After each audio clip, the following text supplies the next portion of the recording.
Selamat sore semua teman-teman dan ibu dosen. Saya Ranjana Anarga Conari dengan NIM 234050004. Pada sore hari ini saya akan membahas tentang kredit dan batas maksimum pemberian kredit atau BMPK.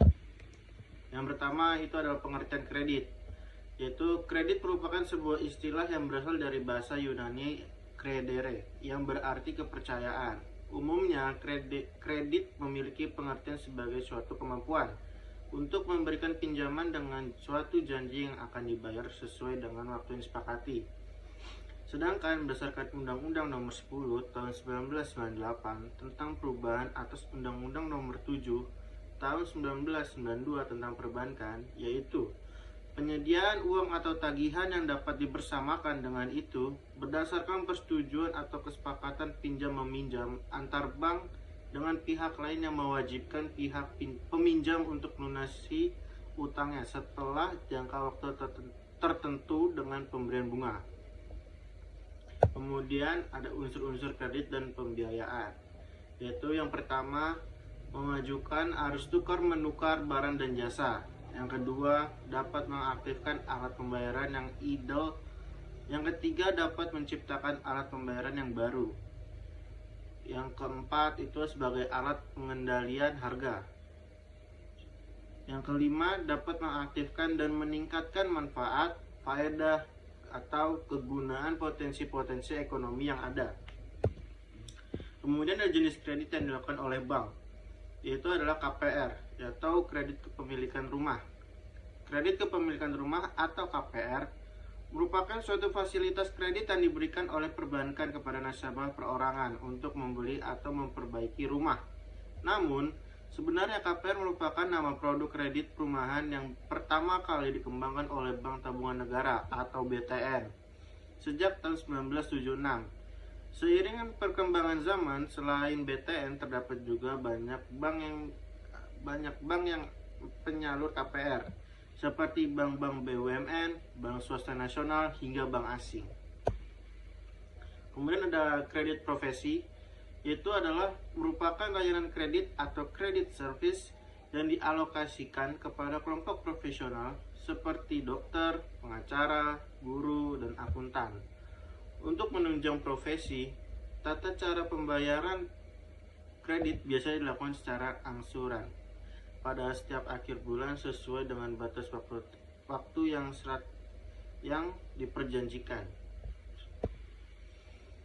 Kemudian ada kredit modal kerja atau KMK, merupakan fasilitas kredit yang diberikan untuk memenuhi kebutuhan modal kerja yang habis dalam satu siklus dan atau kebutuhan modal kerja yang bersifat khusus untuk membiayai inventory, piutang atau proyek atau kebutuhan khusus lainnya. Kemudian ada kredit investasi, merupakan utang yang diberikan kepada nasabah dengan tujuan membantu usahanya, di mana ia dapat melunasi dalam jangka waktu menengah hingga panjang. Tenor yang ditawarkan setiap bank berbeda-beda. Secara umum, bank-bank di Indonesia memberikan waktu cicilan mulai dari 10 hingga 15 tahun. Bila belum mampu melunasi hingga tenor ditetapkan, biasanya juga terdapat masa tenggang pelunasan maksimal 4 tahun. Kemudian ada unsur-unsur kredit atau pembiayaan harus dipenuhi. Itu yang pertama ada kepercayaan atau trust, merupakan suatu keyakinan pemberi bahwa kredit yang diberikan baik berupa uang, barang, atau jasa akan benar-benar diterima kembali pada waktu tertentu di masa yang akan datang. Kemudian ada kesepakatan, yaitu merupakan suatu hal yang dituangkan dalam suatu perjanjian atau kontrak bisnis di mana masing-masing pihak menandatangani hak dan kewajibannya. Kemudian ada risiko, yang digambarkan bahwa kayak faktor risiko, kerugian dapat disebabkan oleh beberapa hal, yakni ada kesenjangan pihak konsumen yang tidak mau membayar kreditnya, padahal pihak tersebut mampu dan ketidaksengajaan seperti musibah, bencana. Potensi risiko kredit atau credit risk potential cukup banyak dipengaruhi oleh adanya suatu tenggat pengembalian. Semakin panjang tenggat suatu kredit, maka semakin besar pula resiko tidak tertagihnya kredit tersebut. Nah, di sini kemudian ada pengertian BMPK. Yaitu BMPK adalah batas maksimum pemberian kredit atau legal lending limit, atau yang biasa dikenal dengan istilah BMPK, adalah jumlah dana maksimum yang dapat dipinjamkan oleh suatu bank kepada peminjam tertentu. Batas ini dinyatakan sebagai persentase dari modal dan surplus sebuah lembaga. Di Indonesia, pengaturan mengenai penerapan BMPK diatur dalam beberapa peraturan OJK, yakni OJK nomor 15/POJK titik 03/2018 tentang batas maksimum pemberian kredit atau batas maksimum penyaluran dana bank mendorong pertumbuhan sektor pariwisata dan peningkatan devisa, dan peraturan OJK 121 nomor 32/POJK titik 03/2018 tentang batas maksimum pemberian kredit dan penyedia dana besar bagi bank umum. Kemudian di sini ada penetapan BMK, yaitu yang pertama ada mengadakan pencairan atau pengalokasian kredit agar kredit tidak tertumpuk pada pihak tertentu saja. Yang kedua, mengurangi resiko agar tidak bertumpu pada satu pihak tertentu. Yang ketiga, mencegah penggunaan dana masyarakat untuk kepentingan pemegang saham atau grup perusahaan. Yang terakhir adalah melindungi dana masyarakat dengan jalan bank memelihara kesehatannya. Dan kemudian di sini ada prinsip pemberian kredit dan analisa kredit.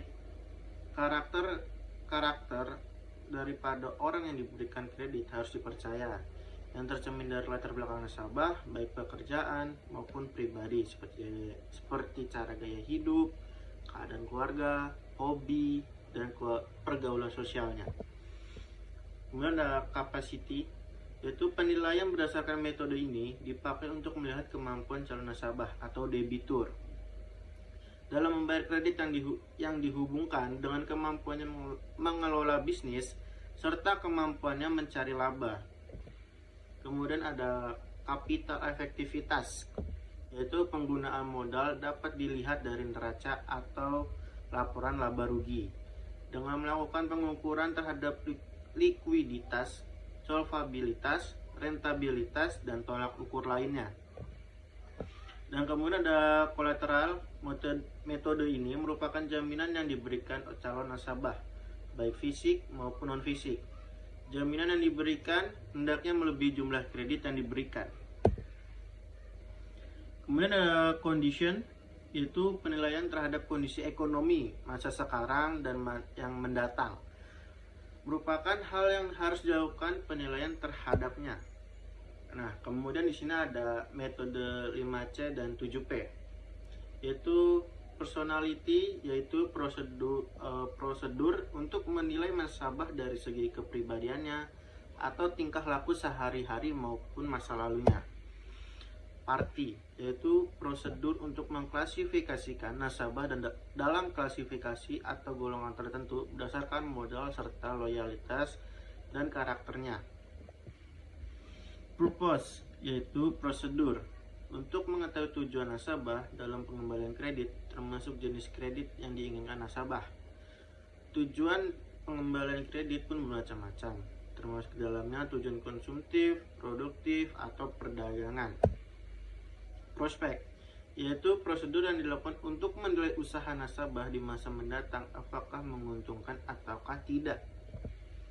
Kemudian ada payment, yaitu merupakan suatu ukuran untuk mengetahui bagaimana cara nasabah mengembalikan kredit yang telah diambil atau dari sumber mana saja dana untuk pengembalian kredit tersebut diperolehnya. Kemudian ada profitability, itu merupakan pola yang digunakan untuk menganalisis bagaimana kemampuan nasabah dalam mencari laba. Nah, dalam metode ini dipakai untuk mengukur periode ke periode apakah akan tetap sama atau semakin meningkat dengan tambahan kredit yang akan diperolehnya dari pihak bank atau bukan bank. Kemudian ada protection metode. Ini dipakai untuk tujuan menjaga kredit yang dikeluarkan oleh bank atau non-bank. namun melalui suatu perlindungan yang dapat berupa jaminan barang atau asuransi.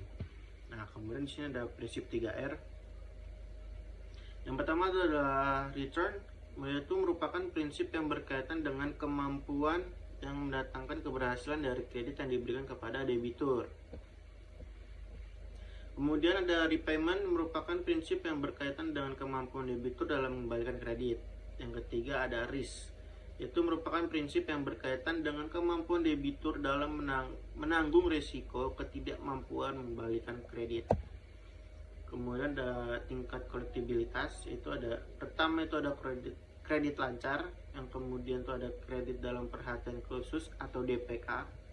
Kemudian ada kredit kurang lancar atau KL, kredit diragukan, dan kredit macet.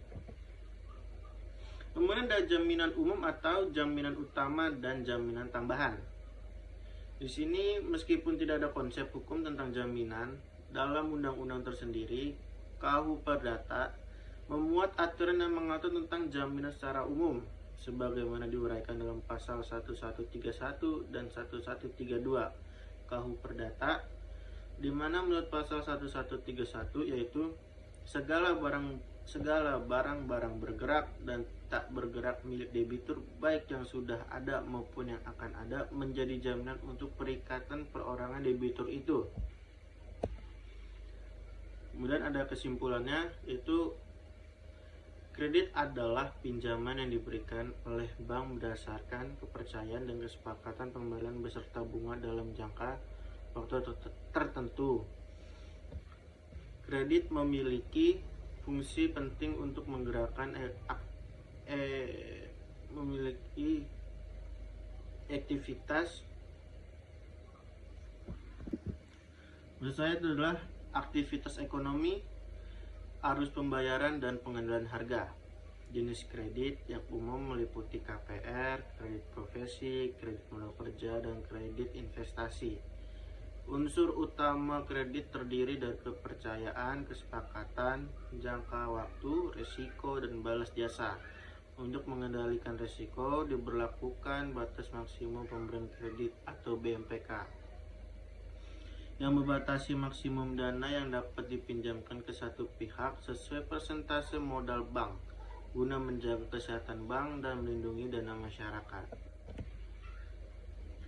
Dalam menganalisis kredit, bank menggunakan prinsip 5C, yaitu ada karakter, capacity, capital, collateral, dan condition.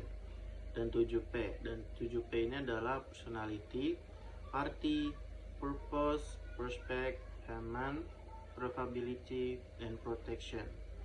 Yang menilai kelayakan dan risiko nasabah, prinsip 3R. Itu ada return, repayment, and risk. Juga penting dalam menilai kemampuan debitur. Kualitas kredit dipantau melalui tingkat kolektibilitas, melalui dari kredit lancar hingga kredit macet.